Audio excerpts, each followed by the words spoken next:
Pernah nggak kamu merasa ada sesuatu yang selalu mengikuti kamu sejak kecil? Bukan bayangan, bukan juga perasaan biasa, tapi seperti ada kehadiran yang nggak pernah benar-benar pergi. Kalau kamu lahir di weton pahing, mungkin ini bukan sekadar kebetulan. Banyak orang tidak menyadari bahwa sejak lahir, sebagian manusia dipercaya sudah dijaga oleh sesuatu yang bukan dari dunia ini. Bukan manusia, bukan makhluk yang bisa dilihat dengan mata biasa. Tapi keberadaannya bisa dirasakan. Anehnya, orang-orang dengan weton pahing sering mengalami hal yang sama. Firasat yang selalu tepat. Terhindar dari bahaya di saat yang tidak masuk akal. Atau bahkan, perasaan seperti ada yang mengingatkan sebelum sesuatu terjadi. Apakah ini hanya kebetulan? Atau memang ada sosok yang selalu berada di dekatmu sejak kamu lahir? Dan yang lebih mengejutkan, tidak semua orang punya penjaga seperti ini. Di video ini, kita akan mengungkap rahasia yang jarang dibahas tentang weton pahing dan sosok misterius yang dipercaya selalu menyertainya. Siapkan dirimu, karena mungkin tanpa kamu sadari, kamu tidak pernah benar-benar sendirian. Sejak zaman leluhur Jawa kuno, weton tidak pernah dianggap sekadar hari lahir biasa. Ia dipercaya sebagai penanda energi, penentu karakter, bahkan sebagai pintu awal yang menghubungkan seseorang dengan sesuatu yang tidak semua orang bisa pahami. Dalam sistem penanggalan Jawa, pahing dikenal sebagai pasaran yang memiliki getaran kuat, tidak stabil, tapi penuh potensi. Dan justru karena itulah, weton ini sering dikaitkan dengan sesuatu yang berbeda. Sesuatu yang tidak selalu terlihat, namun terasa. Konon, dalam cerita-cerita lama yang diwariskan secara turun-temurun, ada keyakinan bahwa sebagian orang yang lahir di weton tertentu tidak pernah benar-benar berjalan sendirian. Mereka lahir bersamaan dengan penjaga. Bukan dalam arti fisik, bukan juga sesuatu yang bisa dengan mudah dibuktikan, tapi sebuah keberadaan yang diyakini selalu menyertai. Dan pahing sering disebut sebagai salah satu weton yang paling kuat kaitannya dengan hal ini. Di beberapa daerah di Jawa, orang tua zaman dulu bahkan memiliki cara tersendiri dalam menyikapi kelahiran anak di weton pahing. Bukan karena takut, tapi karena mereka percaya anak tersebut membawa energi besar. Energi yang perlu dijaga, diseimbangkan, agar tidak menjadi beban atau bahkan bumerang. Ada cerita yang jarang diceritakan secara terbuka tentang bayi-bayi yang lahir di pahing dan menunjukkan tanda-tanda yang berbeda sejak kecil. Tatapan yang lebih dalam, perilaku yang lebih tenang, atau justru sulit ditebak. Dan dalam beberapa kasus, reaksi yang tidak biasa terhadap lingkungan tertentu. Sebagian orang menganggap ini hanya karakter. Tapi, bagi mereka yang percaya, ini adalah tanda. Tanda bahwa ada sesuatu yang menyertai. Mitos tentang sosok penjaga ini pun berkembang dalam berbagai bentuk. Ada yang menyebutnya sebagai leluhur, ada yang percaya sebagai energi pelindung, dan ada juga yang mengaitkannya dengan makhluk gaib yang ditugaskan untuk menjaga seseorang sejak lahir. Apapun bentuknya, satu hal yang selalu sama. Sosok ini tidak selalu terlihat, tapi kehadirannya bisa dirasakan, terutama dalam momen-momen tertentu. Seperti ketika seseorang berada dalam bahaya, tapi entah bagaimana, berhasil selamat. Atau ketika seseorang hampir mengambil keputusan buruk, lalu tiba-tiba muncul perasaan kuat untuk mengurungkan niat. Apakah itu hanya insting? Atau memang ada sesuatu yang sedang mengingatkan? Disinilah batas antara logika dan kepercayaan mulai menjadi samar. Namun, ada satu hal yang membuat mitos ini semakin menarik. Tidak semua orang mengalaminya. Tidak semua orang merasakan hal yang sama. Dan justru itu yang membuat weton pahing sering dianggap berbeda. Bukan karena lebih hebat, tapi karena membawa sesuatu yang tidak semua orang miliki. Namun, tidak semua cerita tentang sosok penjaga ini selalu terdengar menenangkan. Ada juga sisi lain yang jarang dibahas, bahwa energi yang kuat tidak selalu mudah dikendalikan. Jika seseorang tidak memahami dirinya, tidak menjaga keseimbangan batinnya, maka apa yang seharusnya menjadi pelindung bisa berubah menjadi tekanan, kebingungan, atau bahkan ketakutan. Inilah alasan kenapa dalam tradisi lama, orang tua sering melakukan ritual tertentu. Bukan untuk menghilangkan sesuatu, tapi untuk menjaga agar semuanya tetap seimbang, agar hubungan antara manusia dan energi yang menyertainya tidak menjadi liar. Namun di zaman sekarang, banyak hal mulai dilupakan. Banyak orang tidak lagi memahami arti weton. Dan apa yang dulu dianggap penting, kini hanya dianggap sebagai cerita lama. Padahal, bisa jadi apa yang kamu rasakan hari ini adalah bagian dari sesuatu yang sudah ada sejak kamu lahir. Dan mungkin, selama ini kamu tidak pernah benar-benar sendirian. Di bab berikutnya, kita akan mulai masuk lebih dalam. Tentang tanda-tanda nyata bahwa seseorang benar-benar dijaga, bukan lagi sekadar mitos, tapi pengalaman yang sering terjadi tanpa disadari. Dan mungkin kamu pernah mengalaminya. Kalau di bab sebelumnya kita membahas asal-usul dan mitosnya, sekarang kita masuk ke bagian yang lebih dekat, lebih nyata, dan mungkin pernah kamu alami sendiri. Karena bagi sebagian orang yang lahir di weton pahing, tanda-tanda ini tidak datang dalam bentuk yang jelas. Tidak ada wujud, tidak ada suara. Tapi ada sesuatu yang terasa. Dan salah satu tanda paling sering terjadi adalah selalu selamat dari situasi yang seharusnya berbahaya. Pernahkah kamu hampir mengalami sesuatu yang buruk? Tapi di detik terakhir, kamu berubah pikiran? Atau tiba-tiba ada hal kecil yang mengalihkanmu dan justru menyelamatkanmu? Seperti ada sesuatu yang menahan kamu. Atau mengarahkan kamu untuk tidak melangkah lebih jauh. Banyak orang menganggap ini kebetulan. Tapi jika terjadi berulang kali, sulit untuk mengabaikannya. Ciri berikutnya adalah munculnya firasat yang sangat kuat. Bukan sekedar feeling biasa, tapi perasaan yang datang tiba-tiba dan sulit dijelaskan. Kamu bisa merasa tidak nyaman dengan seseorang tanpa alasan yang jelas. Atau merasa yakin dengan sebuah keputusan meskipun logikanya belum mendukung.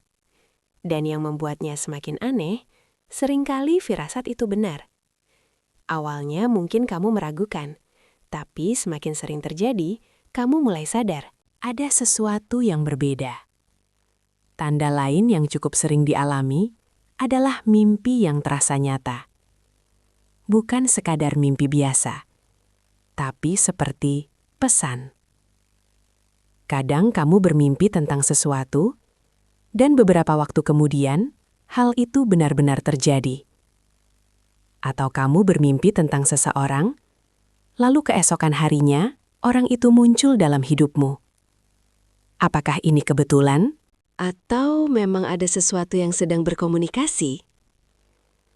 Selain itu, ada juga tanda yang lebih halus, tapi sangat kuat, yaitu perasaan seperti tidak pernah benar-benar sendirian. Bahkan saat kamu berada di tempat sepi, ada sensasi seperti ada yang mengawasi. Bukan dalam arti menakutkan, tapi lebih ke kehadiran. Sulit dijelaskan, tapi nyata dirasakan.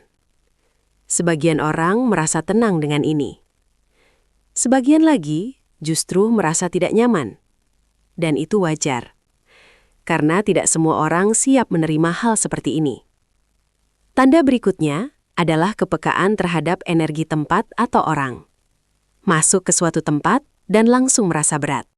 Bertemu seseorang dan langsung merasa tidak cocok, tanpa alasan yang jelas. Seolah-olah kamu bisa membaca sesuatu yang tidak terlihat.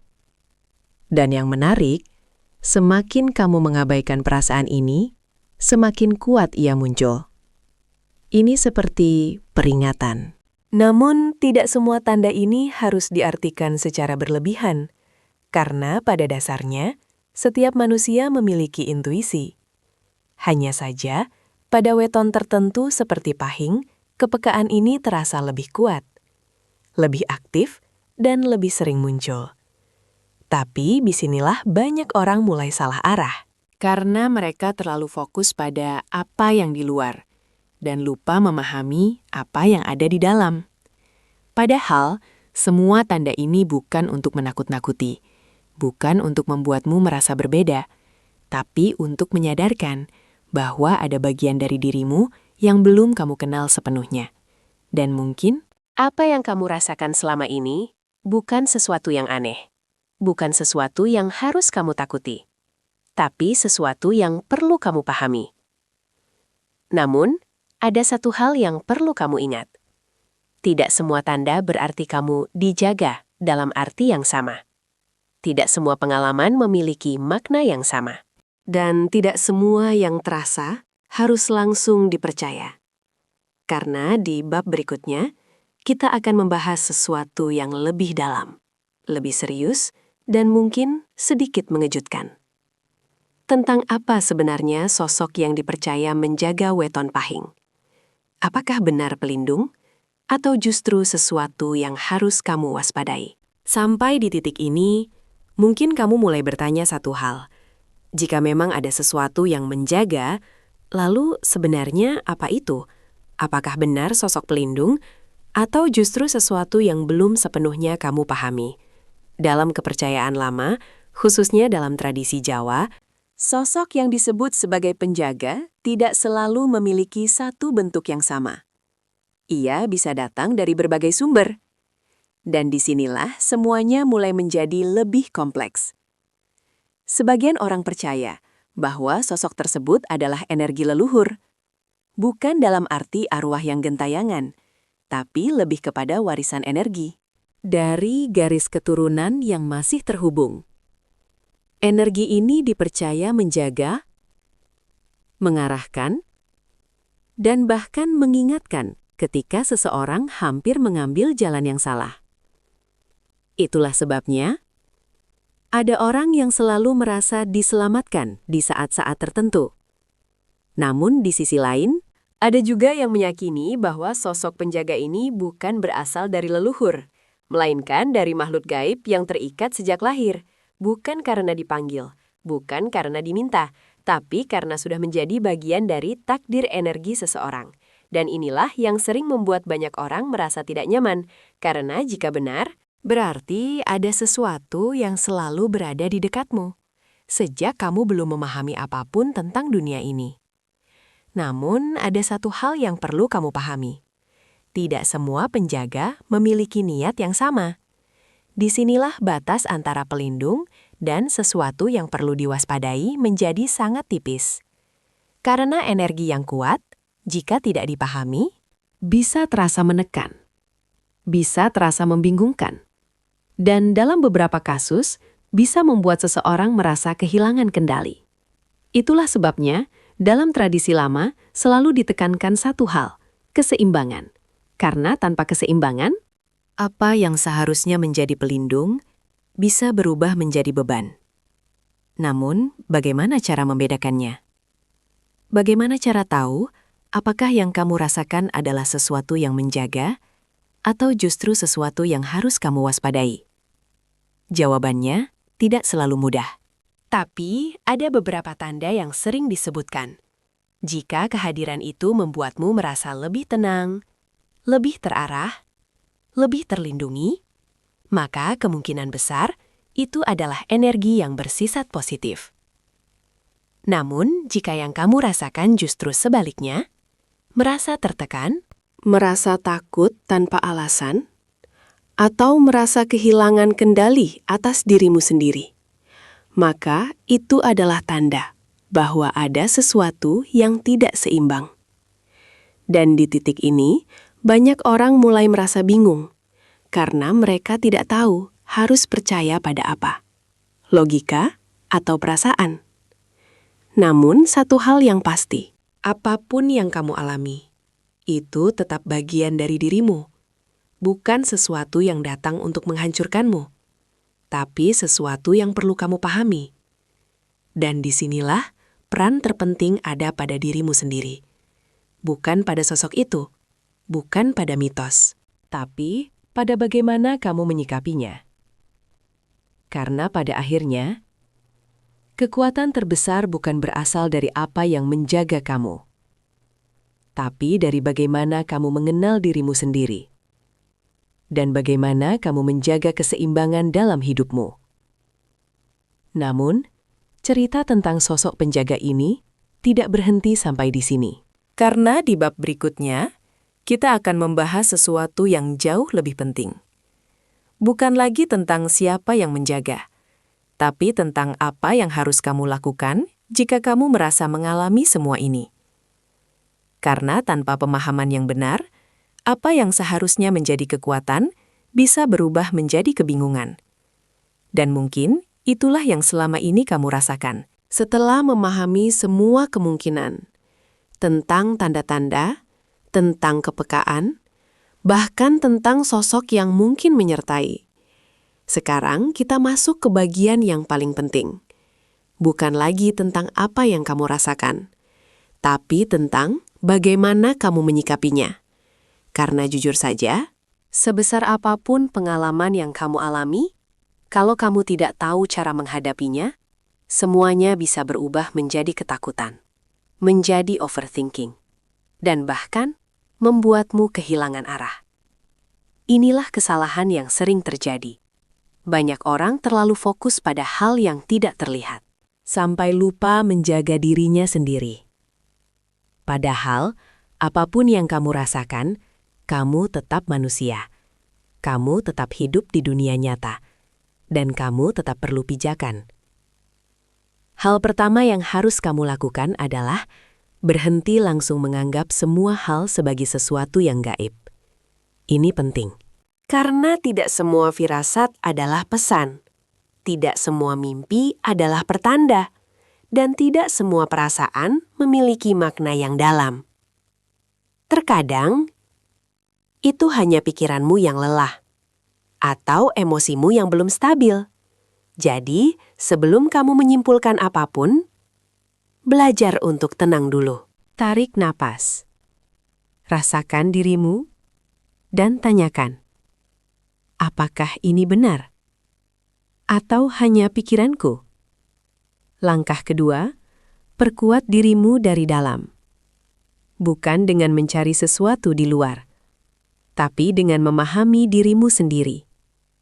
Kenali emosimu, kenali batasmu. Kenali apa yang membuatmu tenang dan apa yang membuatmu tidak nyaman. Karena semakin kamu mengenal dirimu, semakin kamu tidak mudah terpengaruh oleh apapun di luar sana. Langkah berikutnya, jangan memisahkan diri dari dunia nyata. Ini penting, karena banyak orang yang merasa berbeda, akhirnya memilih untuk menjauh, menghindari orang lain, menghindari lingkungan.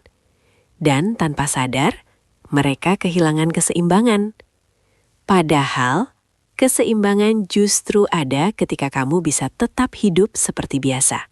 Berinteraksi, bekerja, menjalani kehidupan sehari-hari tanpa harus merasa asing.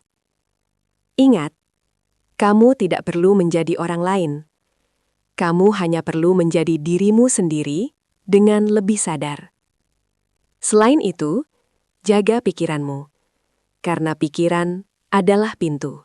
Jika kamu terus mengisi pikiranmu dengan hal-hal yang menakutkan, maka semua yang kamu rasakan akan terasa semakin berat, semakin gelap. Sebaliknya, Jika kamu mulai mengarahkannya ke hal yang lebih tenang, lebih positif, maka semuanya juga akan berubah. Bukan karena apa yang di luar berubah, tapi karena cara kamu melihatnya yang berubah. Dan ini sangat berpengaruh. Langkah penting lainnya adalah jangan terlalu bergantung pada penjelasan luar.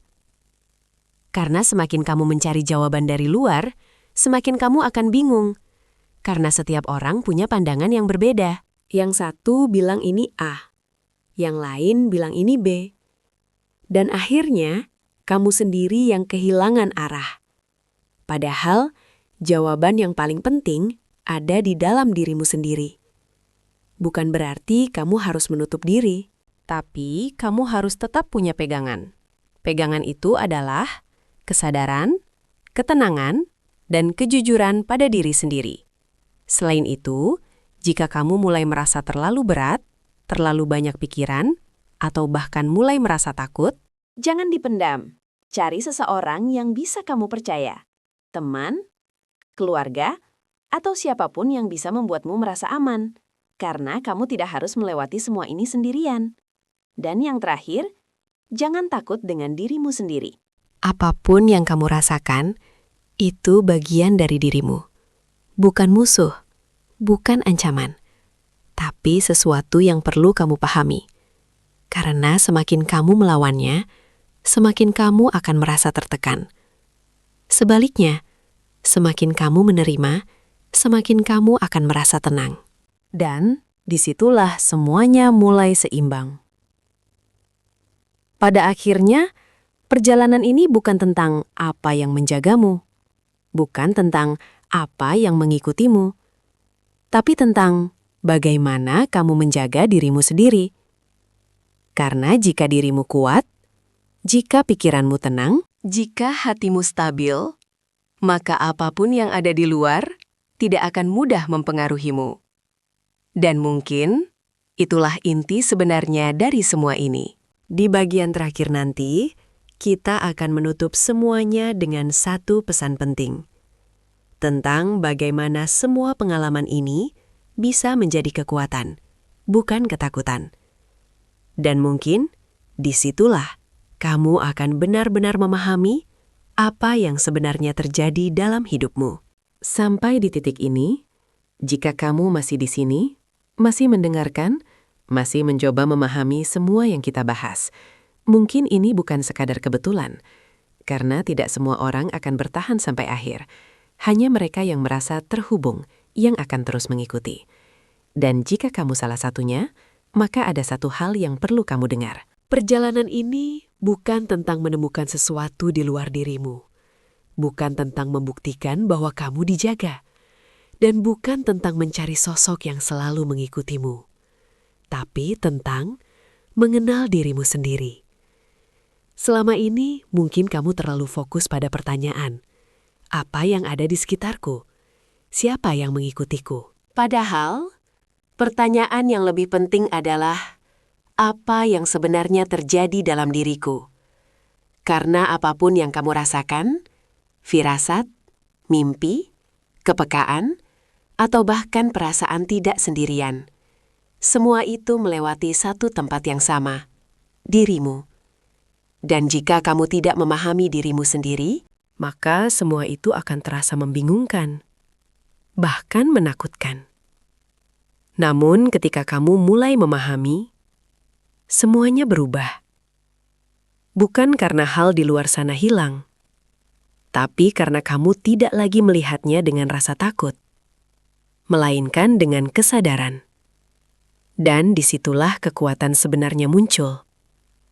Bukan dari sesuatu yang menjaga kamu, tapi dari bagaimana kamu berdiri dengan dirimu sendiri. Karena pada akhirnya, jika memang ada sesuatu yang menyertai kamu sejak lahir, maka itu bukan untuk membuatmu takut, bukan untuk mengendalikanmu, tapi untuk mengingatkan bahwa kamu tidak sendirian dalam perjalanan ini. Namun tetap, kamu adalah orang yang menentukan arah hidupmu. Kamu yang memilih jalanmu. Kamu yang memutuskan bagaimana kamu akan menjalani semuanya. Dan itu tidak bisa digantikan oleh siapapun. tidak oleh orang lain, tidak oleh keadaan, dan tidak oleh apapun yang tidak bisa kamu lihat. Jadi, mulai sekarang, berhenti melihat dirimu sebagai seseorang yang diikuti, dan mulai melihat dirimu sebagai seseorang yang memiliki kendali. Kendali atas pikiranmu, kendali atas keputusanmu, dan kendali atas hidupmu. Karena itulah yang paling penting. Dan jika kamu merasa semua ini kena banget, jika kamu merasa ada bagian dari dirimu yang mulai terbuka, maka mungkin inilah saatnya kamu mulai melangkah dengan lebih sadar, lebih tenang, dan lebih percaya diri. Tidak perlu terburu-buru, tidak perlu merasa harus langsung mengerti semuanya. Yang penting, kamu tidak lagi menutup mata. Kamu tidak lagi mengabaikan apa yang kamu rasakan, dan kamu mulai menerima dirimu apa adanya. Karena dari situlah semua perubahan dimulai. Dan mungkin selama ini kamu bukan sedang diikuti, tapi sedang dibimbing. Dibimbing untuk mengenal dirimu, dibimbing untuk memahami hidupmu, dan dibimbing untuk menjadi versi dirimu yang lebih kuat. Sekarang, aku ingin kamu jujur. Setelah semua yang kamu dengar, apakah kamu pernah merasakan tanda-tanda ini? Kalau iya, tulis di komentar. Poing, aku pahing, dan aku pernah merasakannya. Atau ceritakan pengalamanmu. Apa momen paling aneh atau paling tidak bisa kamu jelaskan? Aku ingin baca semuanya. Dan buat kamu yang merasa video ini membuka pikiranmu, jangan lupa subscribe. Karena di channel ini, kita tidak hanya membahas hal yang terlihat, tapi juga hal-hal yang selama ini kamu rasakan. Tapi tidak pernah ada yang menjelaskannya. Terakhir, share video ini ke teman atau keluargamu yang lahir di weton pahing. Karena bisa jadi, mereka juga sedang mengalami hal yang sama. Dan mereka butuh tahu ini.